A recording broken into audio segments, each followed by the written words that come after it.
Dead Pixels is a really fun running gun that kind of plays in a perspective similar to a beat 'em up. You have to survive 20 streets. Your character scrolls from left to right in order to reach the end of the block. You can move up and down like you would in something like Final Fight, only instead of a bunch of punches and special moves, you get a wide variety of guns. Like a survival horror game, you have a certain load you can carry, indicated by a number that you can upgrade as you progress. There are all sorts of items to find in this game. Different guns with various ammo types, healing items, grenades, and valuables that you can sell in the shop. There is a nice shop system here where you can buy and sell all sorts of different guns and even upgrade your character with permanent upgrades to attack power, speed, and stats like that. Control is really smooth too. By pressing the triggers, you can fire in the direction of the trigger. So for example, the left trigger fires left and the right trigger fires right. In this way, you can run in the opposite direction as you run away from and shoot the opposing horse. It works really well for this style of game. This is just such a cool little zombie game, and it's from the Xbox 360 era. I played it back then, and when I revisited to record this footage, I remember why I loved it so much. It is very unique, and I can't think of anything to compare it to, but it is really fun and super addicting.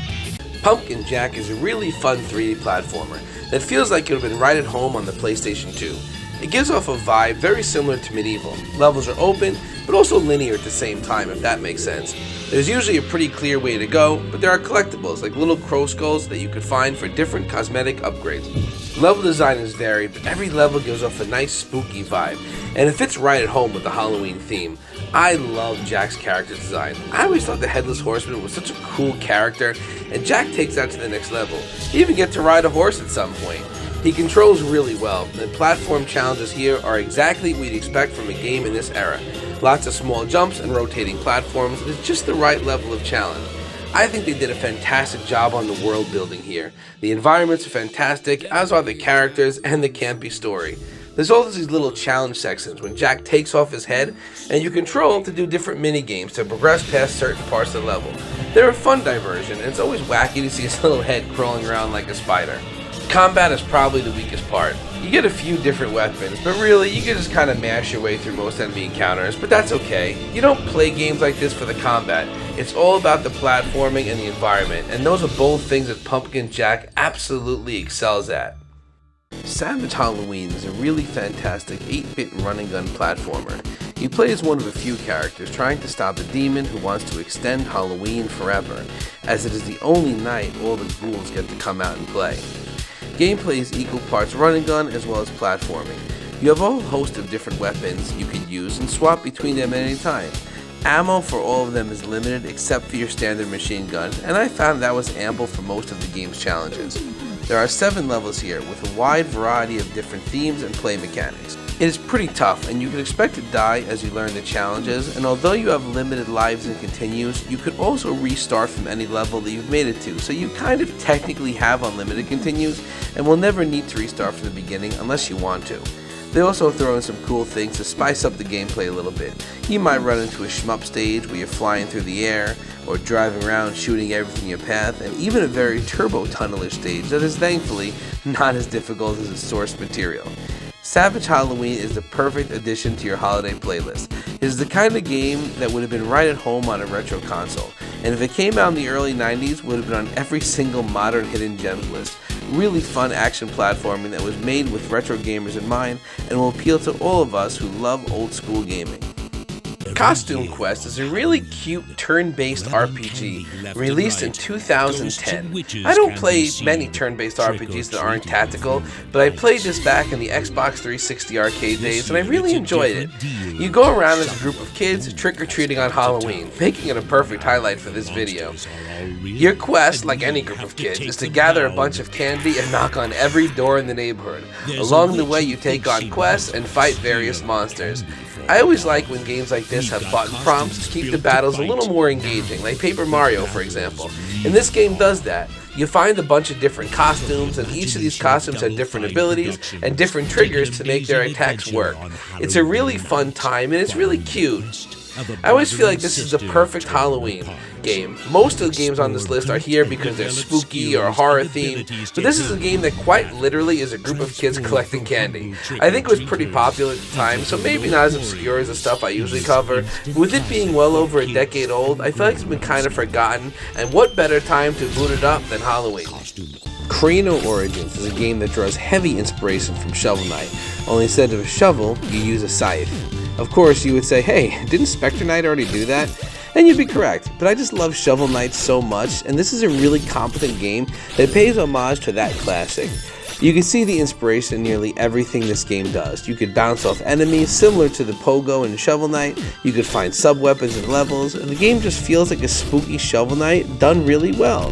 There are 8 levels here, with pretty frequent checkpoints that are predictably enough lanterns. You collect money to buy upgrades and sub-weapons. When you die, your money just kind of floats there, waiting for you to collect it. Die again, and it's gone for good. Any of this sound familiar? Lack of originality aside, this is a beautiful game to look at and control is silky smooth. The level designs are varied and fun, with secrets to uncover that will extend your life and special meter. It is challenging but not punishing. You will probably die as you navigate the levels, but you have infinite lives and decent checkpoints, so you never will get stuck for too long. Every level ends in a boss. They tend to be a bit spongy, but they're fun to fight. It's a pretty short game overall. There's only 8 levels in it and some bonus challenges littered along the world map. My first playthrough took me about 90 minutes. And it's also short enough to make you want to revisit it, as it really is a fun game to play and a perfect game to add to the list of games that you crack out around Halloween. Vlad Voievod Dracula, Dungeons of Egregores, has got to be one of the most nonsensical titles I've ever seen, and probably the reason nobody's ever heard of this game. You play as Dracula, not superpowered vampire Dracula, rather his human form, on a quest for vengeance to take back Wallachia. This game is done with a graphical style that you might see on the original Game Boy, at least in terms of color palette. The sprites are larger and more detailed than anything you would have seen on that system, but it sticks to the puke green color palette that we all get nostalgic for. Dracula moves pretty quick. He has a sword attack with a slight delay similar to Simon Belmont's Whip Crack, and a limited number of axes that he could throw in a Castlevania-ish arc. Control is responsive and fluid. As fast as Dracula moves though, this is a game where you must be very deliberate with how you progress through the levels. There are 3 stages here. It is 1-hit death, but you could find shields to give yourself up to 3 hit points. However, the first stage, these shields were easy to come by, but after that, you barely see them. Enemies have very clear movement and attack patterns, but if you just go rushing in, you're gonna die. So you have to really study the enemies and proceed carefully to get through the levels. There are a ton of death traps as well, spikes, disappearing floors, and other hazards to deal with. You even get annoying flying bats, because what kind of game would be complete without them? I enjoy the deliberate pace of this game. You also get this cool effect where every human enemy you kill is impaled on a spike, which I thought was a fun touch for Vlad the Impaler. It's a very short game. My first playthrough was only about 30 minutes, but the game sells for $3. You get it on sale for about $1, and for that price, it's a fun playthrough for fans of Castlevania, and in my opinion, worth the asking price.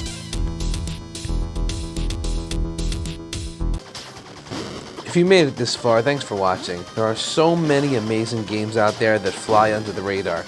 I release a video every 2 weeks trying to highlight some of these games. If there is a genre of game you want me to cover, leave a comment down below, and be sure to hit that subscribe button so you don't miss any future videos and any more hidden gems.